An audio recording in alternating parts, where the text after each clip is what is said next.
Bonjour à tous et bienvenue sur la chaîne WinDevNurse. Aujourd'hui, comme promis, la vidéo flash sur l'autre manière d'aller créer des fichiers sur le serveur Hyperfile SQL. Alors, toujours pareil, si vous aimez la vidéo, le petit like, abonnez-vous. Merci encore aux donateurs. Alors, ne vous inquiétez pas, je vous ai dit mes vidéos en avance, donc il se peut que vous n'apparaissiez pas tout de suite. Ne vous inquiétez pas, je ferai toujours un petit encart pour les donateurs de la chaîne.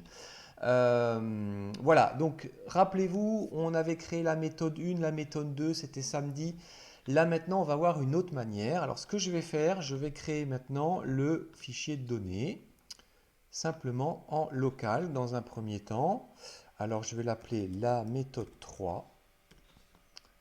Parfait, allez, c'est parti.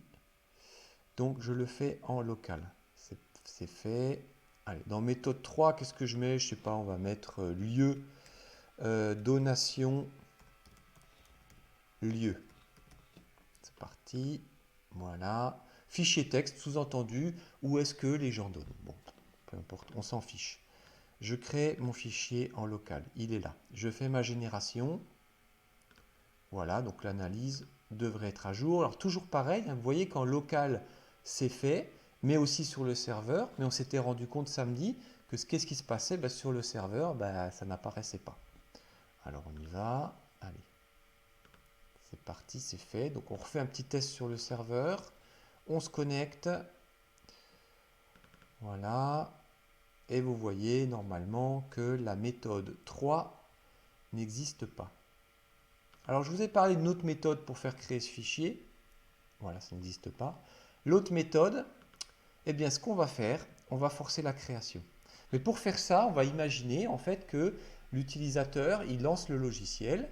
Et quand il lance le logiciel, en fait, eh bien, il faut dire à WinDev d'aller se connecter à distance. Parce que quand on voit le fichier comme ça, vous voyez, eh bien, on a l'impression que quand on lance l'analyse, ça va se connecter tout seul sur le serveur distant. Non, il faut le dire à WinDev. Parce que par défaut, il va plutôt aller chercher les données en local, là où se trouve le fichier exe. Et il va essayer de prendre les fichiers de données qui se trouvent là. Alors, déjà pour commencer, je vais dans ma description dire que c'est là un fichier en HFSQL client-serveur. Le type de connexion, c'était la connexion BDD new. Je valide, je fais OK. Voilà, je fais ma génération pour tout bien mettre à jour. Je lance, voilà. Si on allait sur le serveur, on verrait toujours pas le fichier. Voilà, donc très bien. Voilà donc les trois fichiers de données. Les deux premiers existent, le troisième, théoriquement, n'existe pas. Donc maintenant, ce qu'on va faire, on va aller dans le code d'initialisation du projet. Alors comment on fait? Eh bien, on se met sur le petit P et on va dans code de l'événement. Hop, je supprime tout ça. Très bien. Alors, quelle est l'idée générale quand vous allez dans le code d'initialisation? C'est tout le code qui se lance avant d'ouvrir la première fenêtre, etc. La première chose que l'utilisateur va voir. Donc à l'initialisation, moi je vais appeler déjà une fonction qui dit, déjà tu vas ouvrir la connexion vers le serveur Hyperfile SQL. C'est plutôt facile, c'est houvre connexion. Et là il me propose quoi? Il me propose connexion BDD ou connexion BDD new. Moi, je prends connexion BDD new, pardon, et puis, hop, je fais ça. Vous voyez que le code passe bien. Mais ouvrir la connexion, ça ne veut pas dire qu'on se connecte. C'est un petit peu comme si on allait vers une porte, on toque à la porte, on lui envoie des informations et la porte s'ouvre. À l'intérieur, nous avons les fichiers de données. Mais maintenant, il faut dire à WinDev, bon, maintenant, il y a des fichiers là, mais maintenant, tu vas aller te connecter à ce fichier. Tu vas changer la connexion du local vers le fichier, le serveur Hyperfile SQL. Et ça, c'est le H change connexion. Donc là, il me dit, qu'est-ce que tu vas te connecter vers quel fichier? Quel fichier? Soit c'est tous les fichiers, et généralement, même quand vous faites une requête, par exemple, je fais un parallèle avec la requête en SQL, le tout est symbolisé par une petite étoile, un petit astérix. Et vous voyez, là, il vous le propose. Donc, je sélectionne tous les fichiers. Et là, il vous dit, quelle connexion? C'est celle que je viens d'ouvrir, qui est connexion BDDnew. Alors ça change la connexion, mais ça ne va pas créer le fichier manquant. Pour créer le fichier manquant, donc il va regarder tout, et il va voir, il y a méthode 1, méthode 2, mais bon, méthode 3, il n'est pas là.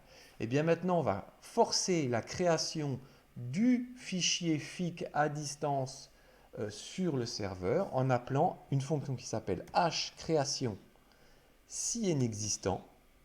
Là, je veux dire de tous les fichiers. Voilà. Et on va voir maintenant ce qui se passe. Je fais un save et je fais un petit go de mon appli. Alors, on voit déjà que la fenêtre, elle se lance un petit peu moins vite, mais c'est normal parce qu'il se connecte sur un serveur distant qui n'est déjà plus sur le PC. Alors, faisons maintenant un petit tour dans notre centre de contrôle Hyperfile SQL. C'est parti. On s'est connecté à la base. Maintenant, je vais dans mon projet. Et là, miracle, vous voyez que le fichier méthode 3 a été créé. Alors voilà, c'est le but de la vidéo flash de ce jour.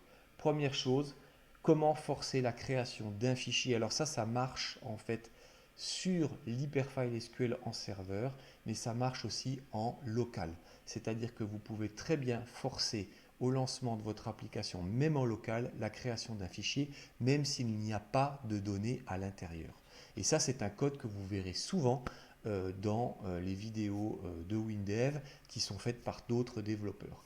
Et deuxième chose, vous voyez que ici, une autre méthode de faire en fait transférer ce fichier sur le serveur, c'est une manière détournée qui fonctionne très très bien. Vous avez cette méthode que je viens de vous montrer. Là, c'est très basique, on s'est connecté, on sait que le serveur il est disponible, etc. Mais il y a des petits trucs encore à connaître avant de se connecter au serveur. Et on va faire dans la prochaine vidéo la description complète d'une connexion sans passer par ce qu'on a vu ici. Hop là, je reviens sur mon serveur, sur mon logiciel. Le HOOF connexion BDDnew, c'est la connexion qu'on a créée en fait dans l'analyse. C'est pas trop conseillé de laisser en fait la connexion complète dans l'analyse. Là, on va l'écrire complètement de A à Z dans la prochaine vidéo.